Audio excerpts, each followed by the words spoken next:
Why are we waiting until April 1st? We've been always saying follow the science, and the science are telling us that there's no benefit to having this testing any longer, because the idea was it was to keep COVID out of the country. Well, we know now that 99% of spread is within the community. I wish they would start it on Monday, but I'm just grateful that it is finally happening. We need this to happen. It's not a want, it's a need.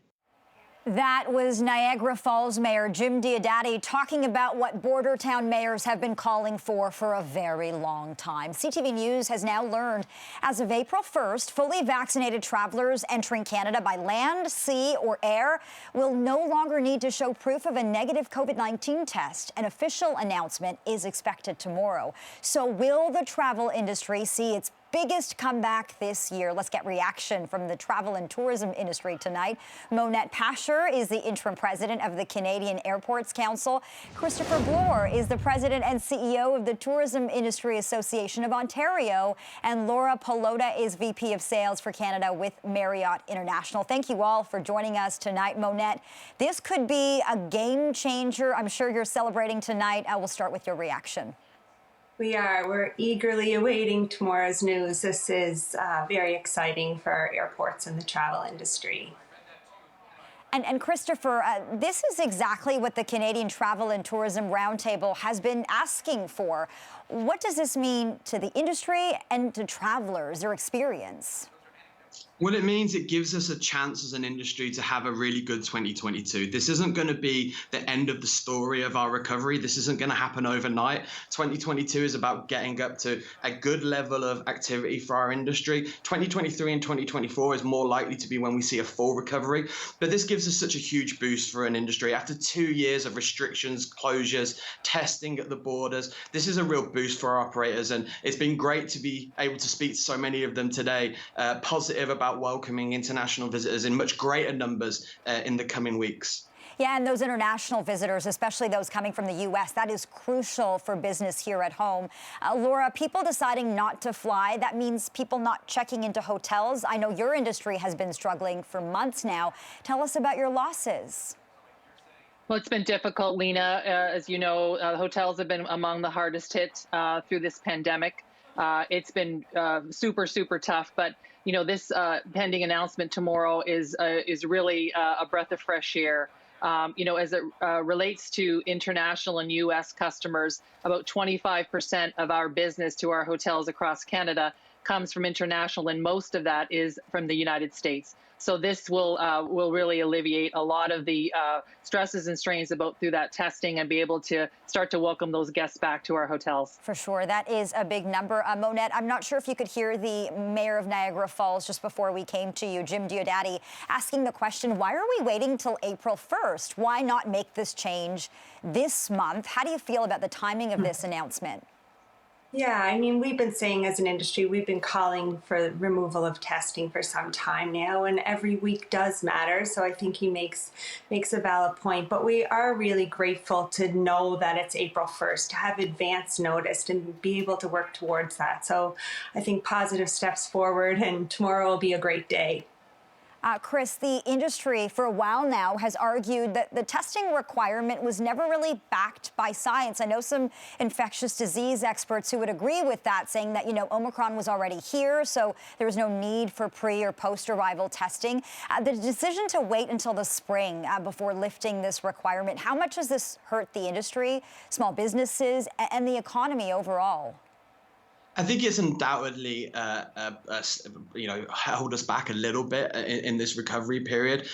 We've known for some time that the barriers to enter Canada, despite our really high vaccination rates, have put off American and international visitors from choosing to come to Canada and Ontario in particular. And so that's been damaging for us as an industry. But I think one of the best things that we now are able to give our operators is some certainty in their marketing, how they speak to their potential guests. And I think what's really positive is now that we feel that we can operate back to normal for the next 9 months. But it's really key to note that this isn't going to be the end of the story for us. And all those people sitting at home right now watching this show, I hope despite the international trips that are on offer to them, I hope they are considering potentially traveling within Ontario and Canada first before they go abroad. Right, you say this is not the end. Laura, how do you feel about the timing of this, and what does it mean to you to have a firm date at this point?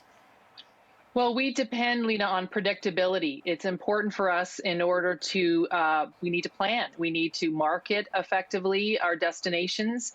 We need to plan with labor and our talent so that we can welcome these guests and they have great experiences. And, in the business events sector, when you're having very complex and complex meetings and events, this takes a degree of time so that we can plan the logistics for this. We have people coming from a number of different places, and they're using a number of different facilities of ours, hotels, convention centers, attractions. So we want to make sure that we plan so that they have a great experience and that they return and they come back to Canada again and again. Right, Laura, it might feel strange for all of us to be in a room with a lot of people, but I'm looking ahead right now and wondering if you've thought about when big conventions and meetings might come back. Have you had conversations about that? And when are you hoping to see something like that happen again? Well, we've had in Canada already domestic events and conferences take place. A couple of weeks ago in Toronto, we had a great corporate event from one of our pharmaceutical companies. They had 1,600 folks attend, and we handled and managed it very effectively using safety protocols. So we envision that now with this announcement, later on this spring and into the summer, we'll start to see the return of these international congresses and events. So we're excited about that. About 70% of the business in Canada is made up of business events and business travel, and that happens all year long. That is a huge piece of the pie, that is for sure. Monette, we're listening to Chris say this is not the end of the story. I know it's going to take a long time to bounce back, but I do want to look at the bright side here, because at the end of the last month, the feds further eased travel restrictions. They scrapped PCR tests, lifted that non-essential travel advisory. Has that been helping? Have you noticed that? I mean, we're in the middle of the March break. What are you seeing? Yeah, I mean, we're seeing an uptick in travel. I think March break has been good. And, the travel measures that were announced really did have an impact on demand. And I think today's news will as well. And the more we grow demand, the more we can grow connectivity and reconnect and be more globally competitive. So I think this is really great news for the business community as well, to be able to travel. This was a big deterrent for them to take international trips and U.S. trips, and having them back in our aircraft and moving through our airports will be great news. Yeah, I know you're not a doctor, Monette, but maybe I can get you to weigh in here. From your perspective, should vaccine mandates related to travel still be in place? Is this something you're urging the feds to have another look at, maybe?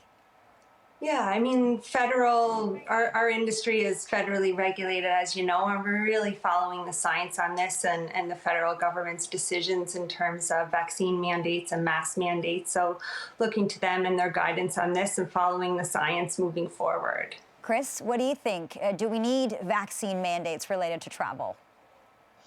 I think that's a really difficult question, because one of the things we haven't talked about this evening is that there is still some reticence within consumers about whether they will want to restart doing things that they used to do pre-pandemic. And so I think the process of some businesses listening to their customers and making decisions as we progress through this recovery is probably the most sensible way forward. But we do have to start setting ourselves some targets of when we start to live with with COVID-19 and start adjusting the way in which we live our lives. And so I think it's going to be up to businesses in the short term, but we should definitely be looking towards policies on allowing unvaccinated travelers into the country, because at some stage we have to start reliving our lives in the way that they used to be. And speaking of living with COVID-19, Laura, we are seeing a surge in COVID cases in some parts of the world. There's a new subvariant that people are talking about.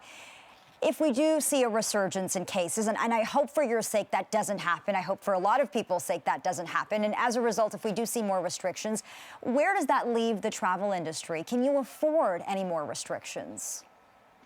Well, I think Christopher makes a great point. We have to learn to live with what's happening. I think we have always made sure that our facilities have the highest degree of safety and protocols, so that customers have confidence that they can stay in our hotels and they can meet in our facilities. I think what we have to do is just continue to think about what our industry needs in terms of predictability, so that if we do go down, there are future variants, that we're able to be nimble and able to manage these and work with government effectively and efficiently. Okay, Laura Pallotta, Monette Pasher, and Christopher Bloor, thank you all so much for your time, and good luck to all of you. Thank you. Thank you so much, Lena.